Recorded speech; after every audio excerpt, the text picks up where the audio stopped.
अस्सलाम वालेकुम। Welcome back to my channel. आज मैं आपको बताऊंगा कि HTML के अंदर हम लोग क्लासेस कैसे यूज़ करते हैं। क्लासेस हमारे पास क्या होते हैं, हमारे पास क्लासेस जो होते हैं, एक हम अपने स्टाइल के टैग में मतलब CSS के अंदर हम अपनी एक क्लास क्रिएट करते हैं जिसके अंदर हम अपनी पूरी CSS की स्टाइल उसमें मौजूद कर सकें, उसके अंदर बता सकें और उसको पूरा एक चीज़ बताने के अंदर आपने उसमें CSS अप्लाई कर दिया। CSS के अंदर जितनी भी प्रॉपर्टीज आप यूज करना चाह रहे हैं अपने आप एलिमेंट में अपने एट्रीब्यूट्स को यूज करने के लिए, आप उसको अपने तरीके से CSS बना के उसको एक क्लास में रिप्रेजेंट कर दें। और क्लास को हम किस तरीके से रिप्रेजेंट करेंगे वो मैं आपको बताता हूँ इसके अंदर। यहाँ पे मैं अपना एक स्टाइल का टैग यूज करूंगा अपने हेड के अंदर। मुझे अपनी CSS अप्लाई करनी है, तो CSS अप्लाई करने के लिए सबसे पहले मैं अपना स्टाइल कि मुझे अपनी CSS अपनी इंटरनल CSS में अप्लाई कर रहा हूँ इसके अंदर। अब जैसे मैं इसका एक टैग खोला स्टाइल का, तो स्टाइल का टैग मैं बंद भी करूंगा। अब यहाँ पे मैं CSS अप्लाई कर रहा हूँ। अब CSS कैसे अप्लाई करेंगे? सबसे पहले हम क्लास को हम किस तरीके से रिप्रेजेंट करें। क्लास को आप हमेशा डॉट से रिप्रेजेंट करेंगे। ये डॉट से आपको पता चलेगा कि हाँ पे आपने ये क्लास यूज की है। और डॉट के बाद आपने क्लास का नाम देना है। जैसे कि मैं यहाँ डॉट के बाद यहाँ पे मैं रख देता हूँ नाम इसका क्लास। तो ये मेरा डॉट रिप्रेजेंट कर रहा है क्लास। और ये मैंने आगे इसके नेम सेट कर दिया है कि क्लास का नाम मेरा ये होगा। और क्लास का नाम जो है ना, आप इसको केस सेंसिटिव में भी यूज कर सकते हैं। जैसे कि आप यहाँ पे सारे स्मॉल लेटर्स में भी हैं, अगर आप चाहें तो यहाँ पे इस तरीके से, मतलब केस सेंसिटिव है, आप जिस मर्जी से इसको यूज करेंगे, इस क्लास नाम देंगे तो वैसे ही आपको इसके क्लास का नाम को यूज करना होगा। तो ये मैंने क्लास बना ली है। और क्लास को मैं अपनी CSS को कर्ली ब्रैकेट्स के अंदर, यहाँ पे मैं इसकी CSS की प्रॉपर्टीज डिफाइन करूंगा। अब यहाँ तो मैं बोलूंगा भाई सबसे पहले इसका बैकग्राउंड कलर मुझे चेंज करना है।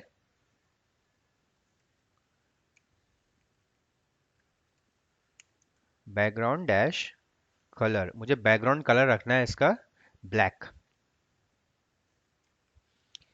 और बैकग्राउंड कलर के बाद मुझे अगर टेक्स्ट पे लिखना होगा तो जाहिर सी बात है, अगर कोई भी चीज़ ब्लैक होगी तो मेरे पास बाय डिफॉल्ट वाइट होता है। अब वाइट के ऊपर अगर मैं यहाँ पे कोई भी चीज़ सपोज लिखता हूँ, फॉर एग्जाम्पल मैं आपको बता दिखाता हूँ।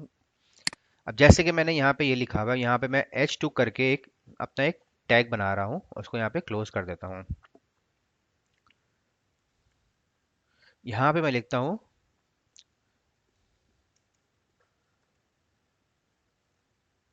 टुडे इज माय टॉपिक, बल्कि इसको छोड़ के आप यहाँ पे लिख दें कि लंदन, लंदन इज अ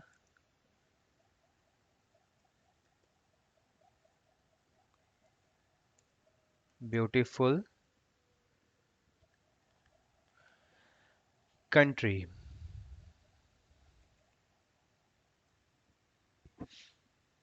यहाँ पे मैं ये इसको ये लिख देता हूँ, ठीक है। अब मैं इसको सेव करके यहाँ पे मैं इसको रन कर रहा हूँ, तो देखिए यहाँ पे मेरे पास बाय डिफॉल्ट मेरा वाइट है बैकग्राउंड और मेरा जो कलर है वो ब्लैक में आ रहा है। अब अगर मैं इसको यहाँ पे बताऊं कि मेरा अगर बैकग्राउंड मैं ब्लैक कर दूंगा तो ऑब्वियसली यहाँ पे मेरा जो फॉन्ट मैंने जो भी यहाँ पे कुछ लिखा हुआ होगा वो सब ब्लैक हो जाएगा। तो इसके से मेरे पास दूसरा यहाँ पे प्रॉपर्टी है जो मैं इसके टेक्स्ट को चेंज करूंगा। टेक्स्ट में क्या रखूंगा? वाइट। बैकग्राउंड कलर ब्लैक दे दिया और टेक्स्ट मैंने वाइट दे दिया। उसके बाद मैं इसको कहता हूँ कि एक और हमारे पास मौजूद है पैडिंग। पैडिंग मैं यहाँ 20 पिक्सल दे देता हूँ। अब मुझे ये मैंने तो अपनी एक क्लास क्रिएट कर दी। अब मुझे क्लास को क्रिएट करने मुझे यूज भी करना है। अब मैं यूज कैसे करूंगा? आप अपने क्लास को डिफ के टैग के अंदर यूज कर सकते हैं। हमारे पास एक डिफ का टैग होता है। अब ये डिफ का टैग मैंने यहाँ से ओपन किया है, तो यहाँ पे मैं डिफ का टैग उसको क्लोज भी करूंगा। ये डिफ का टैग मैंने इसको क्लोज कर दिया। अब मैं इसको सेव करूंगा। सेव करने में जब रन करता हूं तो देखें यहाँ पे मेरा अप्लाई नहीं हुआ। क्यों? क्योंकि जब मैंने एक क्लास क्रिएट की है, ये क्लास तो मैंने बता दी, लेकिन मैंने ये क्लास कहाँ यूज करनी ये मैंने बताया नहीं। अब क्लास को यूज करने के लिए आपके पास यहाँ पे आप अपने एट्रीब्यूट के अंदर क्लास, उसके बाद इक्वल्स टू के बाद जो आपने यहाँ पे क्लास का नाम रखा है, जैसे कि यहाँ पे मैं इसको क्लास को 1 कर देता हूँ ताकि आपको कंफ्यूजन ना हो। ये क्लास है, रिप्रेजेंट कर रहा है, उसके बाद आप क्लास का नाम यहाँ पे बताएंगे। क्लास का नाम मैंने क्लास रखा था, याद रखिएगा जो आपने क्लास का नाम रखा है वही आप यहाँ पे इसको मेंशन करेंगे। अब जब मैं इसको सेव करता हूँ, अब सेव करने के बाद मैं यहाँ पे इसको रन करता हूँ, तो ये देखें ये मेरे पास एक div भी आ गया। और div में मैंने क्या रखा था कि इसका बैकग्राउंड कलर ब्लैक हो, फॉन्ट इसका वाइट हो, और पैडिंग 20 पिक्सल मैंने यहाँ पे रखा था। ये कहीं यहाँ लेफ्ट से देखें आप, स्पेस आ गई तो 20 पिक्सल है। अगर मैं यहाँ इसकी पिक्सल चेंज करूँ, यहाँ मैं इसको 20 की जगह मैं इसको 40 कर देता हूँ और मैं इसको सेव करता हूँ, तो आप ये देखिएगा, ये देखें डिफरेंस आया कि कितना स्पेसिंग दी है। तो आपके पास मल्टीपल चीज़ होती हैं। और अगर मैं यहाँ पे अपना एक पैराग्राफ देता हूँ पी के नाम से, यहाँ मैं लिख रहा हूँ दिस इज अ पैराग्राफ, ये मेरा पैराग्राफ है। अब इस पैराग्राफ के अंदर भी मुझे अपनी ये वाली क्लास यूज करनी है, या ये मुझे अपना ये अप्लाई करना है। तो मैं दोबारा इस पे सीएसएस अप्लाई नहीं करूंगा, जबकि मैंने एक बार यहाँ पे बना दी है कि मेरी क्लास है। अब इस क्लास को मैं अपने डिफरेंट एलिमेंट पे भी यूज कर सकता हूँ। ये मेरा पी का टैग है, अब इस पी के टैग के अंदर मुझे ये क्लास यूज करनी है। ये क्लास इक्वल्स टू, यहाँ पे मैं क्लास का नाम मेंशन कर दूंगा। अब यही क्लास का नाम मैंने यहाँ मेंशन करके सेव किया है, तो ये देखें ये मेरे पास दूसरा अप्लाई हो गया। अब आपको दोनों का मिक्सअप लग रहा है क्योंकि दोनों डिफ मैंने एक साथ बनाया हुआ है। ये देखें ये मेरा डिफ के अंदर बनाया हुआ है, और ये मेरा अलग है, और ये मेरा पैराग्राफ अलग है। ये मेरा एक ही डिफ है। और आप अगर आप इसको डिफ चेंज करना चाह रहे हैं तो आप इसको डिफ चेंज भी कर सकते हैं। मैं यहाँ पे ये डिफ यहाँ पे क्लोज कर देता हूँ। अब नया डिफ यहाँ पे मैं अप्लाई कर रहा हूँ।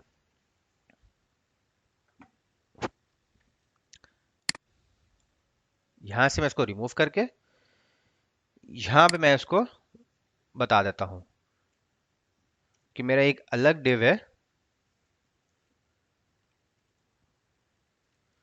यहाँ मैं सेव करके इसको रन कर रहा हूँ, ये देखें ये मेरे पास शो हो रहा है क्योंकि मेरे पास ये अलग डिव में है और ये मेरा अलग डिव है। ये मेरे पास दो डिव मेरे पास मौजूद है, दोनों डिव के अंदर ही मैं इसको अप्लाई किया हुआ है। इसी तरीके से अगर आपको ये दोनों डिव में अगर कंफ्यूजन हो रही है तो आप इसको एक काम करें, इस डिव को रिमूव करके आप यहाँ पे आप देखें एक ही डिव बना लेते हैं। यहाँ पे यहाँ मैंने पी लिख के यहाँ मैं बोलूंगा कि दिस इज अ पैराग्राफ। ये मेरा एक पैराग्राफ है। अब इस पैराग्राफ के अंदर मैंने यही यूज किया हुआ है, ये देखें। तब भी आपको वही प्रॉपर्टी और वही क्लास आप इसमें आराम से इजीली यूज कर सकते हैं।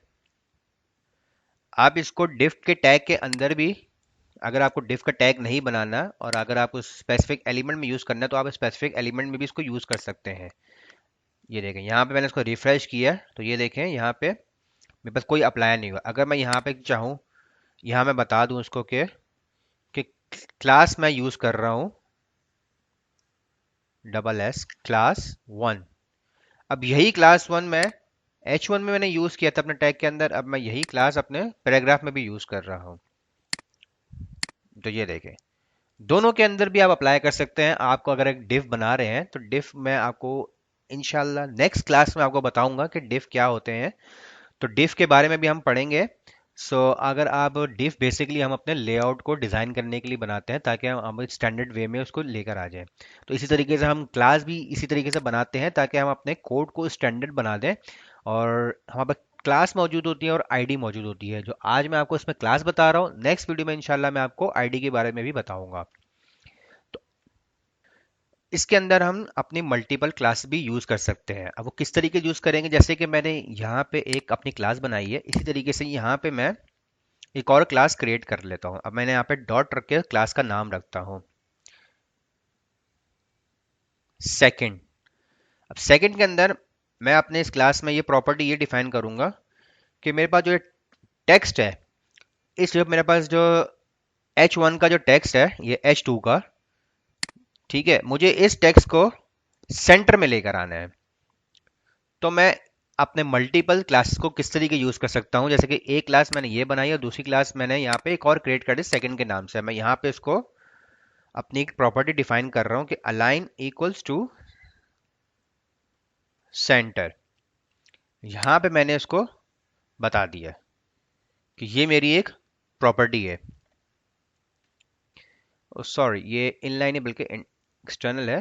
तो अलाइन इक्वल्स टू सेंटर, इस तरीके से हम अप्लाई करके अपने यहाँ पे, आपने जैसे कि यहाँ पे एक क्लास डिफाइन की है, इसी तरीके से आप यहाँ पे दूसरी क्लास डिफाइन कर देंगे। यहाँ पे आपने स्पेस देना है, स्पेस के बाद आप अपना यहाँ पे दूसरी क्लास का नाम यहाँ मेंशन कर दें, लेकिन यहाँ पे ये डॉट नहीं आएगा। अब जैसे ही मैं इसको सेव करता हूँ और यहाँ रन करके इसको चेक करते हैं, ये रन नहीं हुआ।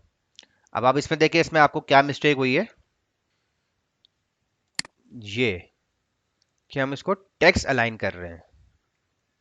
अब इसको सेव करते हैं तो ये देखें, ये मेरा यहाँ पे देखें, आपको नजर आ रहा होगा कि टेक्स्ट जो है वो सेंटर में आ गया, जबकि मैंने यहाँ पे एक क्लास बताई है और इस क्लास के अंदर मैंने ये बताया है कि इसका बैकग्राउंड कलर ब्लैक भी हो जाए, कलर वाइड और पैडिंग 40 हो। तो इसने वही अप्लाई किया है, लेकिन एक और मैंने क्लास बता दी है। यहाँ पे मैंने बोला इसको टेक्स्ट सेंटर कर दी जाए। तो यहाँ पे मैंने इसका एक ही क्लास में, अपने एक ही एट्रीब्यूट के अंदर, एक ही क्लास के अंदर हम मैंने दो दो उसको बता डिफाइन कर दिए कि मल्टीपल क्लास हम कैसे यूज करते हैं। और उसको ऐसे कि पहले आपने एक क्लास का नाम देना है और जो दूसरी क्लास आपने यूज करनी है तो स्पेस के बाद आप उसको सेकंड क्लास का नाम यहाँ पर डिफाइन कर देंगे। तो इसी तरीके से आपको पता चल जाएगा कि आपने एक ही क्लास के अंदर दो दो मल्टीपल क्लासेस यूज की हैं। और यहाँ पे जो मैंने पैराग्राफ दिया है, इस पैराग्राफ के अंदर क्लास वन मैंने मेंशन किया है और क्लास वन में जो भी मैंने प्रॉपर्टी बताई थी, यहाँ पे ये वही अप्लाई हुई है। तो इसी तरीके से आप सिंगल क्लास में भी यूज़ कर सकते हैं और मल्टीपल्स के अंदर भी यूज़ कर सकते हैं। तो गाइस, कैसी लगी आपको आज की हमारी वीडियो? और अगर आपको, आपने मेरे चैनल को सब्सक्राइब नहीं किया तो जल्द से जल्द चैनल को सब्सक्राइब कीजिएगा ताकि मेरी लेटेस्ट वीडियो आप तक पहुंचती रहे। मिलते हैं नेक्स्ट वीडियो में, अब तक ख्याल रखिएगा। अल्लाह हाफिज़।